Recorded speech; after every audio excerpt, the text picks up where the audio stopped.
I think it's fair to say that we're living in a new golden age of television. There's never been so much quality storytelling with high production values on so many challenges and platforms. Here to talk about how HBO sees the future of premium programming is Richard Plepler. Joining him on stage, straight from co-hosting the third hour of NBC's Today Show, is Willie Geist. Please welcome to the stage Richard Plepler and Willie Geist. I want to get into HBO. We've got so much to talk about. We're going to take some of your questions as well, so you can start pondering those. But first, woke up to some awful news this morning that Mike Nichols had died. Yeah. And a guy you knew. I wonder what your reflections are today. Extraordinary talent, consummate gentleman, one of the legends. Legend is often overused, particularly in our business. He was a legend, and most importantly, just an unbelievably decent man, had time for everybody, mentored a lot of young talent, and that is a vacuum that will not be filled. Yeah, it's a sad day, and our thoughts go out to Diane and his entire family. Absolutely. He, by the way, you've probably from 30 Rock know the term EGOT that Tina and Tracy coined. Mike Nichols, EGOT, Emmy, Grammy, Oscar, Tony. Yeah, one of the very few. Let's talk HBO, and let's talk about the announcement you made not long ago about the streaming service due out next year. What brought you to that decision? Why do you have to do it? You know, first of all, we started looking at our growth, our current growth in the current ecosystem. We grew more last year than any time in 17 years. We'll grow more this year than any time in 30 years.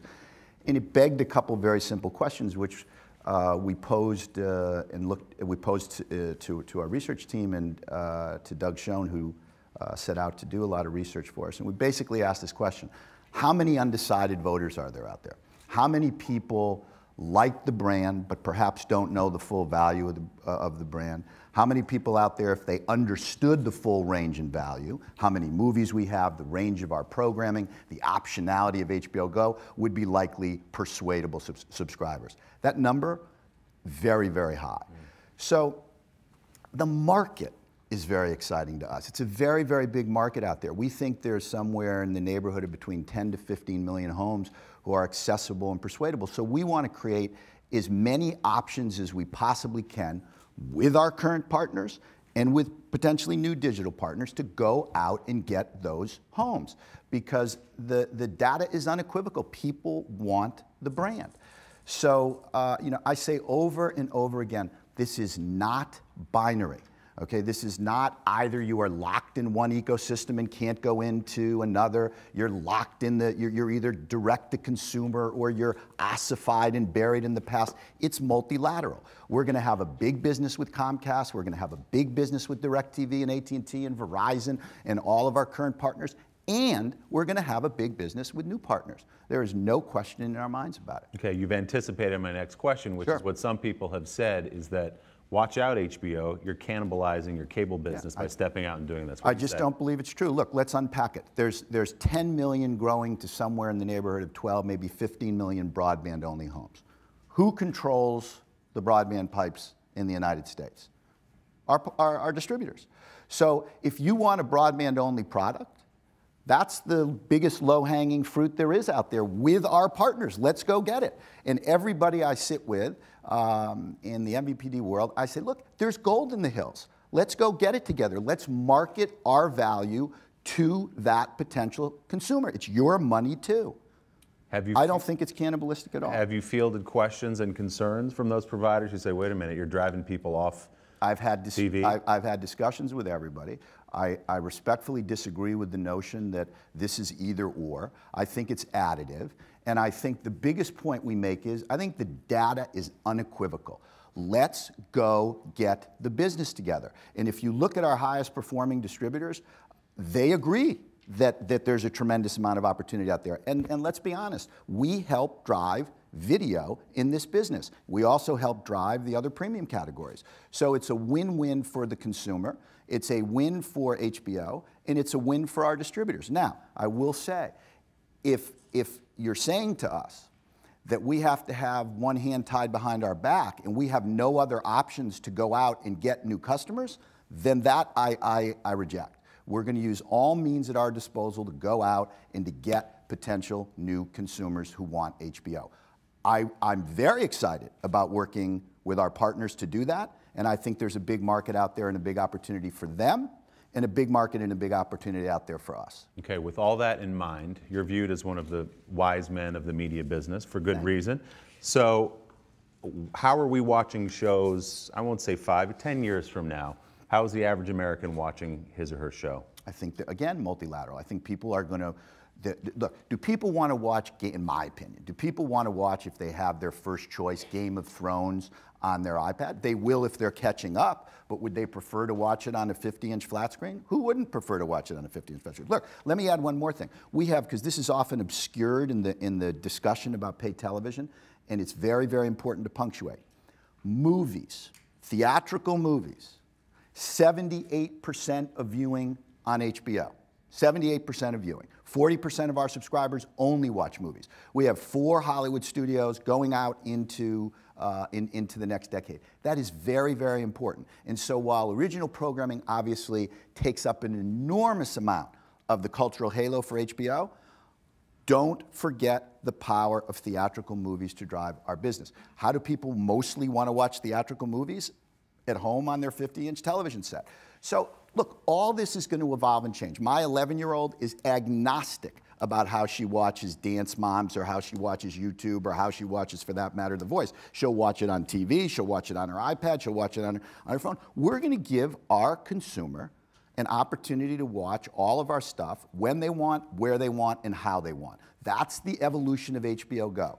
But do I think for event television, for movies, for shows like True Detective and Boardwalk Empire and the new Marty Scorsese show, which he's putting together for us on rock and roll and the music industry, do I think people are going to want to watch that on a big TV screen? Absolutely. Big headline, by the way. Richard Plepler's daughter loves Dance Moms. Yes, she does.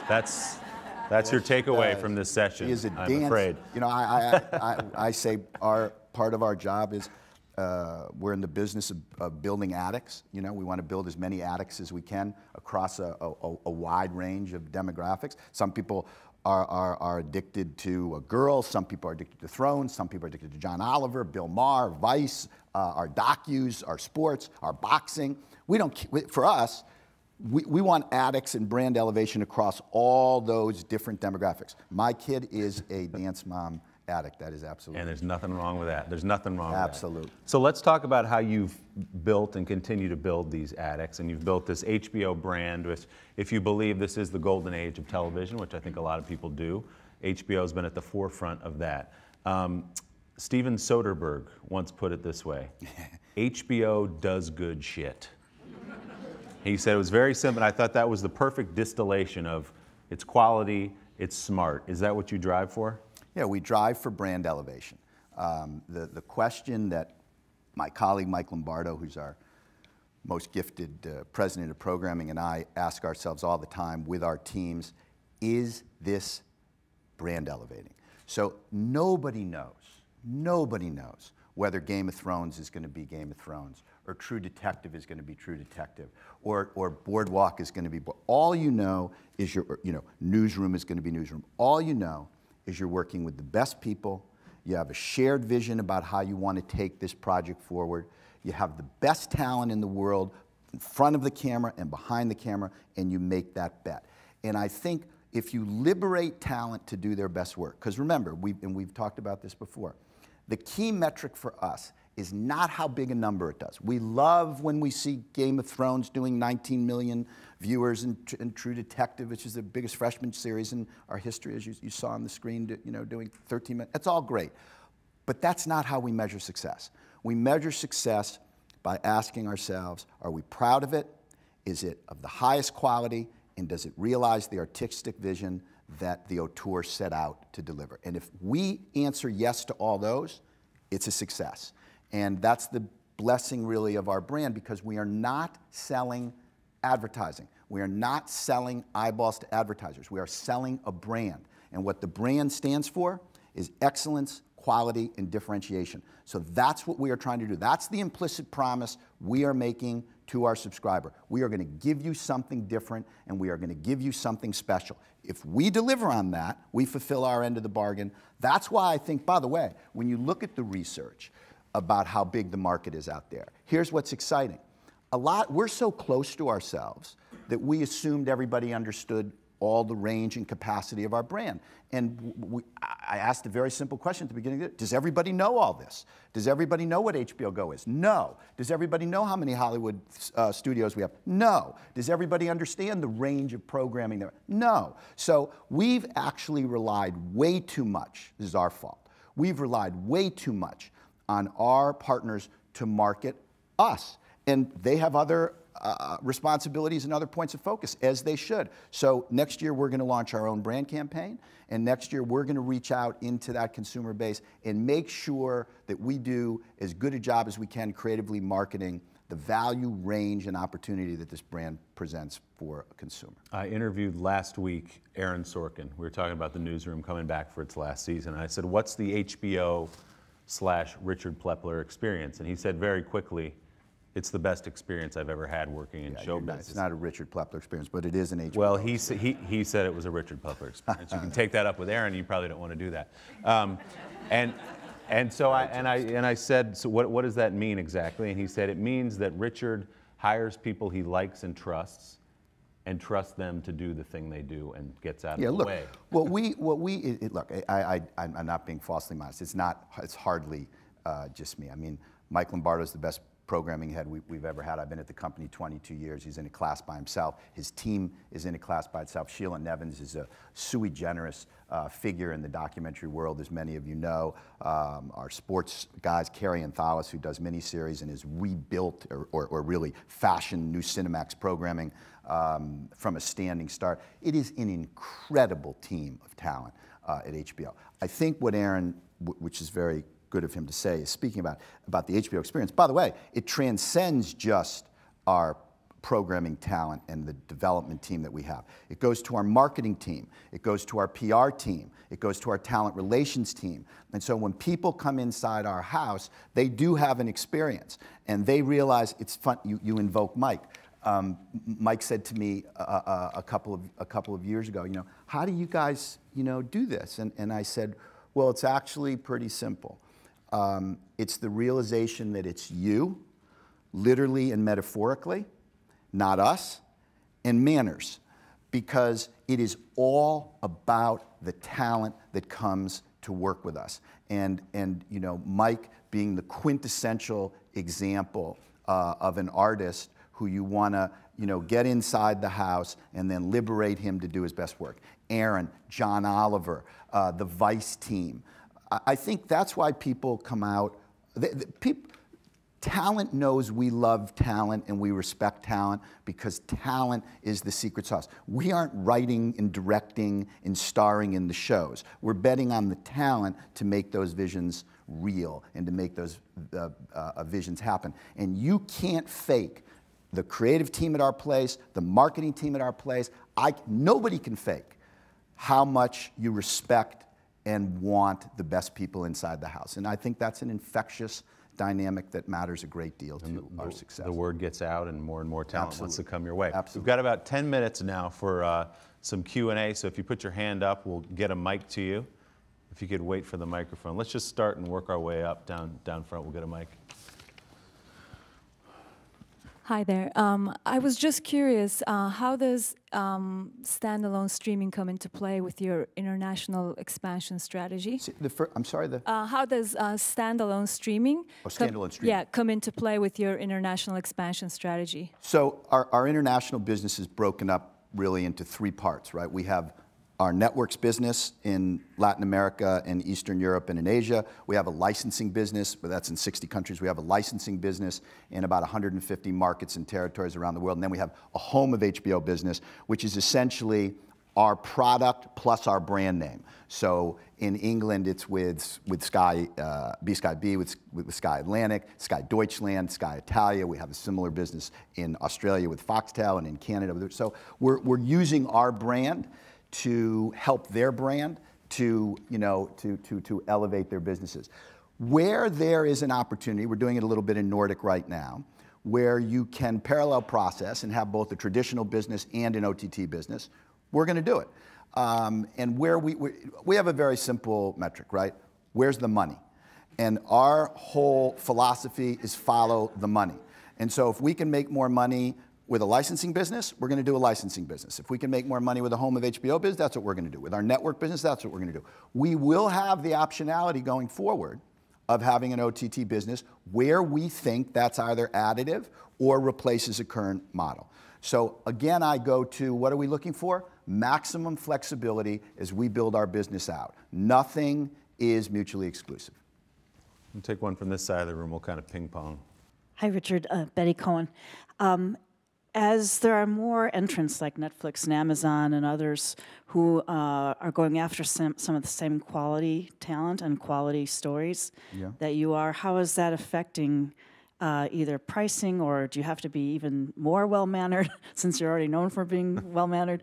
What's changing as more and more, and even some of the basic cable networks are aspiring to HBO quality in the shows they're commissioning? Look, there's a lot of people doing great work. And we've lived with competition. I've been at HBO for 22 years.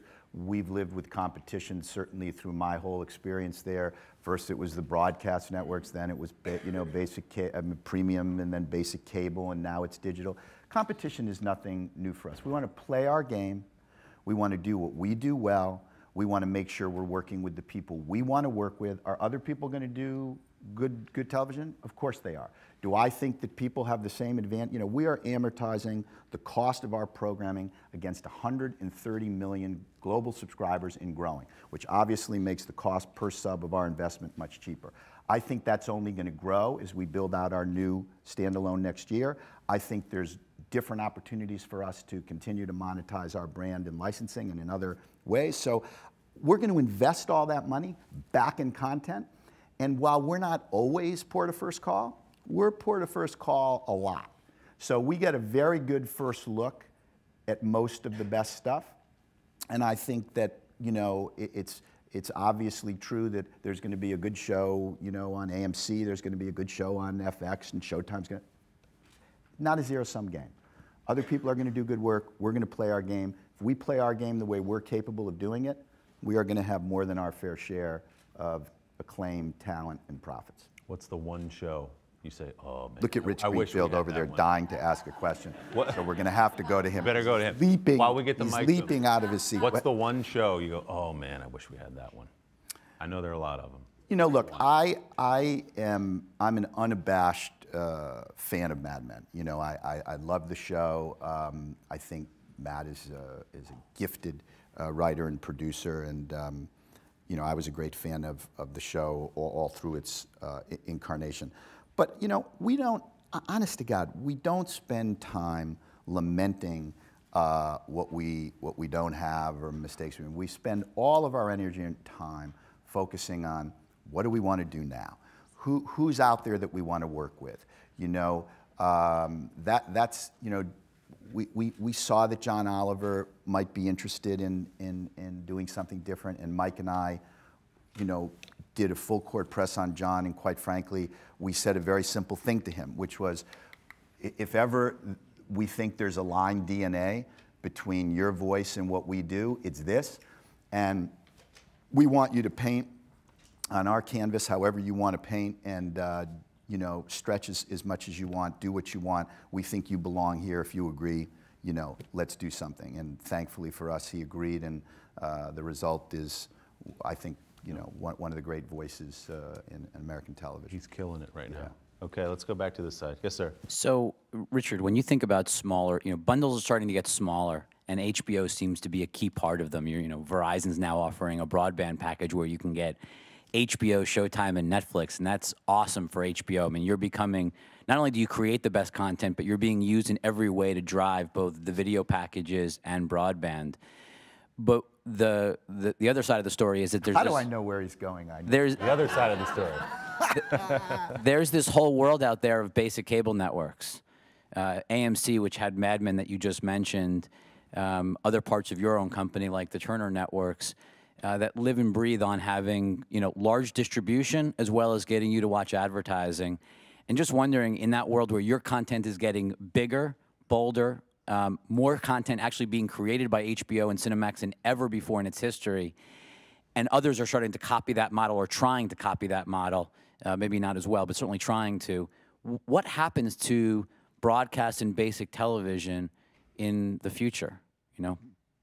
Look, I think you and I had this little back and forth on Investor Day, and I'll say a similar thing to you today that I said to you on Investor Day, which is I think everybody's going to up their game. I think that, well, some of the very small networks, I take your point. I think in our own family, I think TNT, TBS, CNN are going to do just fine. I think the hiring of Kevin was a very, very shrewd and smart stroke by John and by David. I think he's a brilliant executive and brilliant programmer, and I think he's going to do wonderful things for Turner. And so, you know, their sports are a necessary part I think, of anybody's bundle, and they've got sports rights, as you well know, going out for the next decade. So I'm not worried about Turner. I'm not worried about the big basics. I think the people that may struggle a little bit in that configuration are some of the very small basic networks. But you would never sub-optimize the potential of what Turner can end up doing and is doing and will continue to do, or what we're doing, because you know, you're thinking about some of the very, very small basics at the other end of the long tail. We'll go back to this side for a question. So as the success continues, is it possible to get too big? The argument against the bundle right now, that I believe is false, but the argument is, I pay for 150 channels, I only watch 5. I love Game of Thrones, and I haven't really gotten into Boardwalk Empire, but I pay for both. So is it possible, as HBO does more things, it gets to a place where even it needs to unbundle a bit? I don't think so. I think people understand that what they're buying, and look, the research is pretty unequivocal about this, and our collective instincts internally are unequivocal about this. What you are selling is value and fair value. And fair value people understand. The reason the music industry got into trouble is that there was a disconnect between fair and value, right? You had to buy the CD even though you only wanted one song. But people understand when they buy an HBO subscription, for example, that while they may not watch every show or they may not watch every movie, they know that that's a very fair value every month in their home between on-demand, the portability of HBO Go, the range of movies, and the ability to access all that programming wherever or however they want. So I don't think we're going to have any problem with that whatsoever, and I think what people appreciate and understand is, well, one month they may not watch a movie, the next month a family may sit down and watch 3 movies on demand. And what they're internalizing over the course of, you know, every quarter or every year is, you know what, this is a good thing to have in the house. I think our challenge, as I alluded to earlier, is making very clear to that 15 to 20 million addressable market out there how much range and value there is in that brand. I think we haven't been as effective at doing that as we can. If you look at it as a campaign, we have, you know, with Cinemax, you know, 41, 42 million very, very firm supported members of our base, and they vote for us. But we've been less good at going after that persuadable, undecided voter because we haven't had the opportunity to do so directly, and I don't think we've been as effective with our partners. Showing, by the way, our partners how much opportunity there is out there, and reminding our partners, Rich, to your point, Rich, listen, that they have an opportunity as well. Brian Roberts is not doing HBO any favors marketing HBO, right? Tom Rutledge is not doing HBO any favors marketing HBO. As they should. They're growing their business and they're growing our business. And as Rich correctly suggests, we help drive their video business. So I think there's great opportunity for them and great opportunity for us. And you know, to me, this is all additive going forward. All right, we're going to beat the clock and do one more question. One more question. As you're going directly to the consumer, hey, Eddie. Specifically, how do you compare your offering with that of Netflix? Well, obviously, we are a premium offering. Obviously, we have first, as you well know, Eddie, We have first-run Hollywood movies. First-run Hollywood movies. Let's go through the studios. Warner Brothers, Fox, Universal, and Summit, right? They'll have one studio. Second, we have, you know, in terms of original programming, 2,700 hours of library, over 110 or so hours of original programming, not including our movies, our docs, our miniseries, our late night, our comedy, our Vice. I think everybody understands that, while Netflix is a wonderful addition and a wonderful option to catch up on shows and to watch a couple of new shows, which they've done a very good job is, HBO is a very, very unique premium service. And I don't think there's any confusion about that at all. All right, with that, thank you for your time today. Richard Plepler, thank you.